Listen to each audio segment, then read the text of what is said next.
নমস্কার। আমরা সকলে বেশি সুদ ও সুরক্ষিত অর্থ সঞ্চয়ের জন্য পিপিএফে অর্থ সঞ্চয় করি। পিপিএফে সর্বনিম্ন 500 এবং সর্বোচ্চ 1.5 লক্ষ টাকা একটি অর্থ বছরে জমাতে পারি। এখন প্রশ্ন হলো 15 বছর পিপিএফের টাকা জমানোর পর আমরা কি করব? কি করলে আমাদের সুবিধে হবে এবং আমরা লাভবান হব? আমার আলোচনায় আজকে থাকছে 20 বছরের পিপিএফ ক্যালকুলেশন সম্পূর্ণ এক্সেল শিটের মাধ্যমে। এই 20 বছর পিপিএফ ক্যালকুলেশন কিভাবে করব এবং ম্যাচুরিটির পর আমরা সকলেই জানি 15 বছরে ম্যাচিউর হয়ে যায় একটি পিপিএফ অ্যাকাউন্ট। তো ওই পিপিএফ অ্যাকাউন্টের ম্যাচুরিটির পর আমরা কি এক্সটেন্ড করতে পারি, অথবা যদি এক্সটেন্ড করি এবং অর্থের প্রয়োজন হয় তাহলে আমরা কত টাকা অর্থ তুলে নিতে পারবো, এই সমস্ত বিষয় নিয়ে আজকে আমি আলোচনা করব। আলোচনা যদি ভালো লেগে থাকে তাহলে চ্যানেলটিকে সাবস্ক্রাইব করতে কিন্তু ভুলবেন না এবং ভিডিওটিকে একটি লাইক অবশ্যই আপনারা করে দেবেন। চলুন শুরু করা যাক আজকের আলোচনা। 15 বছর হয়ে যাওয়ার পর, অর্থাৎ আমরা যে পিপিএফ অ্যাকাউন্টে অর্থ সঞ্চয় করি, 15 বছর হয়ে যাওয়ার পর এই 15 বছর হচ্ছে গিয়ে আমাদের পিপিএফ অ্যাকাউন্টে টাকা জমানোর সময়সীমা। এই 15 বছর হয়ে যাওয়ার পর আমরা কি করতে পারি? আমরা 3টে কাজ করতে পারি। কি?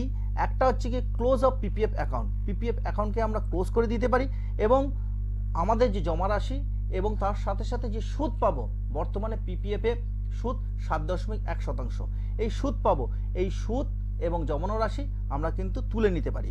আবার কেউ যদি মনে করেন যে না, আমি টাকাটা তুলবো না, আমি টাকাটাকে এক্সটেন্ড করব, অর্থাৎ আমি আবার পিপিএফ অ্যাকাউন্টে আমি অর্থ সঞ্চয় করব, তার জন্য 5 বছর আমরা এক্সটেন্ড করতে পারি। এক্সটেন্ড উইদাউট কন্ট্রিবিউশন, অর্থাৎ আমার যে জমা রাশি আছে এবং তার সঙ্গে যে সুদ দেওয়া হয়েছে এবং 15 বছর পর যতটা হয়েছে ততটা আমি রেখে দেবো 20 বছর পর্যন্ত, অর্থাৎ 5 বছর এক্সটেন্ড করে 20 বছর পর্যন্ত রেখে দেবো, কিন্তু কোনোভাবে আমি আর অর্থ দেব না পিপিএফ অ্যাকাউন্টে, সেটা আমি করতে পারি। আরেকটা কি করতে পারি, সেটি হলো এক্সটেন্ড উইথ কন্ট্রিবিউশন। 15 বছর পর আমার যে জমা রাশি হলো, সেই জমা রাশি আমি থাকছে, তারপরও আমি পিপিএফে কিন্তু টাকা দিয়ে যাব, অর্থাৎ কন্ট্রিবিউশন করব, টাকা সঞ্চয় করব, সেটাও আমি করতে পারি। এবং উভয় ক্ষেত্রে একটা কথা মাথায় রাখতে হবে কিন্তু, যে আমাদের 15 বছর ম্যাচুরিটি হওয়ার আগেই কিন্তু ব্যাংক বা পোস্ট অফিসকে আমাদের জানিয়ে দিতে হবে যে আমরা কি করতে চাইছি। আমরা অ্যাকাউন্ট ক্লোজ করতে চাইছি, না উইদাউট কন্ট্রিবিউশন করতে চাইছি, নাকি উইথ কন্ট্রিবিউশন এক্সটেন্ড করতে চাইছি, এটা কিন্তু জানিয়ে দিতে হবে। যদি আমরা না জানাই তাহলে কিন্তু 15 বছর পর উইদাউট কন্ট্রিবিউশন কিন্তু অলরেডি হয়ে যাবে পিপিএফ অ্যাকাউন্টটি। তো সেক্ষেত্রে আমরা চাইলেও কিন্তু আর কন্ট্রিবিউশন করতে পারবো না। এবার বিষয় হলো যে ম্যাচুরিটি যে অ্যামাউন্টটা হলো 15 বছর পর, আবার বলছি ম্যাচুরিটি যে অ্যামাউন্টটা হলো 15 বছর পর আমরা কত টাকা তুলে নিতে পারবো। আমাদের যে জমা রাশি তার 60% কিন্তু আমরা এককালীন উইথড্র করে নিতে পারি। এবার কেউ মনে করলেন না, এককালীন আমি উইথড্র করব না, তাহলে উনি যে এক্সটেন্ড করেছেন 5 বছর, সেই 5 বছরে খেপে মানে প্রত্যেকটা স্টেপে প্রত্যেক বছরে কিন্তু উনি উইথড্র করতে পারেন ওই 60%। 15 বছর পর যে ম্যাচুরিটি হয়েছে সেই ম্যাচুরিটি অ্যামাউন্টের ওপরে 60% যেটা হবে, সেই 60% টাকা কিন্তু আমরা 5 বছর ধরে কিন্তু টাকাটা তুলতে পারবো। এবং আরও একটা কথা কিন্তু এখানে মাথায় রাখতে হবে যে একটি অর্থ বছরে একবারই কিন্তু টাকা তোলা যাবে, দুবার কিন্তু তোলা যাবে না। একবারই কিন্তু একটি অর্থ বছরে আমরা কিন্তু টাকা তুলতে পারি। এইবার এই 20 বছরের পিপিএফ ক্যালকুলেশনটা কেমন হবে, চলুন এবার আমি আপনাদের একটু দেখিয়ে দিচ্ছি। ও আরেকটা কথা, পিপিএফ এ অর্থ সঞ্চয়, এটা আপনারা অলরেডি জানেন, তাও আরেকবার বলে দিচ্ছি যে পিপিএফ এ প্রতি বছর অর্থ সঞ্চয় করার জন্য যদি আমরা এককালীন বছরে দিই তাহলে কিন্তু এপ্রিল মাসে প্রথমেই দিয়ে দেওয়া ভালো, 1 থেকে 5 তারিখের মধ্যে, তাহলে পুরো বছরে ইন্টারেস্টটা পাওয়া যায়। অথবা আপনি যদি একবার কন্ট্রিবিউশন করতে পারেন যে কোনো মাসে, তবে 1 থেকে 5 তারিখের মধ্যে কিন্তু অর্থ সঞ্চয়টা আপনারা করলে কিন্তু ভালো হয়। তো যাই হোক, এবার চলুন আমার এক্সেল শিটে কিভাবে ক্যালকুলেশনটা করবেন। ধরুন কোনো একজন ব্যক্তি ঠিক করলেন প্রতি বছরে উনি 50,000 টাকা করে জমাবেন। আমি জাস্ট উদাহরণস্বরূপ আপনাদের এক্সেল শিটটা কিভাবে করবেন সেটা আমি বলে দিচ্ছি। সরি। তো 50,000 টাকা করে দিলেন প্রতি বছরে। আবার বলছি, প্রতি বছরে এপ্রিল মাসে 1 থেকে 5 তারিখের মধ্যেই কিন্তু আপনারা দিয়ে দেবেন, তাহলে প্রতি বছরেই কিন্তু সুদটা পাবেন, পুরো বছরের সুদটা কিন্তু পাবেন। 50,000 টাকা করে দেবেন দেখুন, তাহলে ওনার ম্যাচুরিটি অ্যামাউন্ট কত হবে? উনি 7,50,000 টাকা দেবেন, সুদ হবে 6,06,070 টাকা।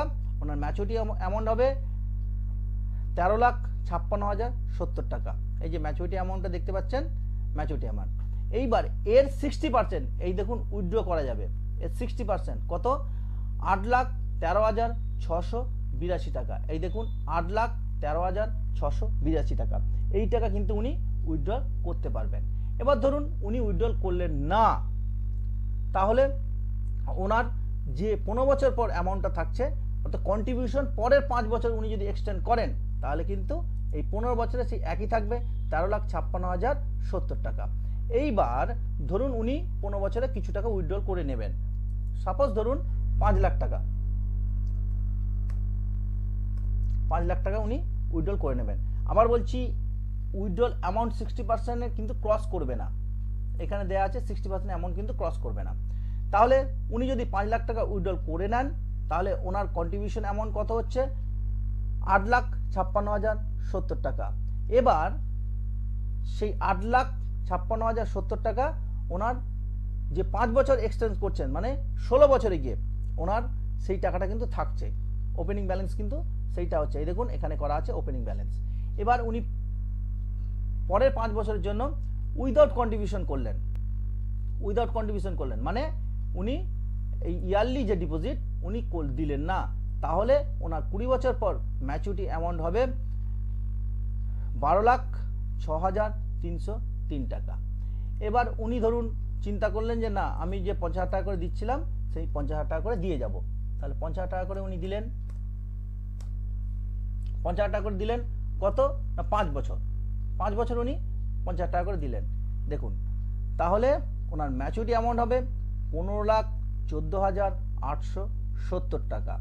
উনি কন্ট্রিবিউশন করেছেন 2,50,000 টাকা, ইন্টারেস্ট পেয়েছেন 4,08,801 টাকা, ম্যাচুরিটি অ্যামাউন্ট হচ্ছে 15,14,870 টাকা। এই ম্যাচুরিটি অ্যামাউন্টটা কোনটা না? ডিপোজিট অ্যামাউন্ট, ইন্টারেস্ট এবং এই যে কন্ট্রিবিউশন অ্যামাউন্টটা যেটা 15 বছর পর পড়ে থাকছে, সেই কন্ট্রিবিউশন অ্যামাউন্টটা মিলিয়ে কিন্তু এটা ম্যাচুরিটি অ্যামাউন্ট, যেটা এই জায়গাটা এই যে লাস্ট যে সেলে যেটা দেওয়া আছে ম্যাচুরিটি অ্যামাউন্টটা।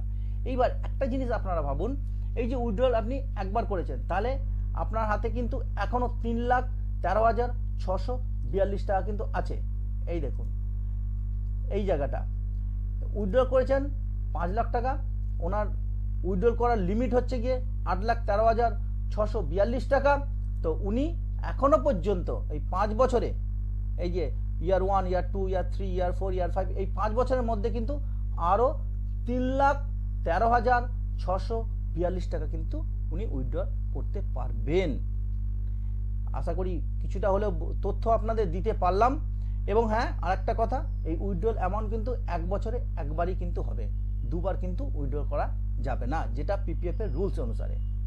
আশা করি কিছুটা তথ্য দিতে পারলাম। এই এক্সেল শিটটা আপনাদের যদি প্রয়োজন হয়, তাহলে আমার ভিডিও ডেসক্রিপশন বক্সে টেলিগ্রাম গ্রুপের লিঙ্ক দেওয়া আছে, আপনার সেখানে গিয়ে জয়েন হয়ে যেতে পারেন। এছাড়া সার্ভিস সংক্রান্ত যে কোনো তথ্য পেতে আমাদের টেলিগ্রাম গ্রুপে অবশ্যই জয়েন হবেন। সকলে ভালো থাকবেন, সুস্থ থাকবেন, সঙ্গে থাকবেন।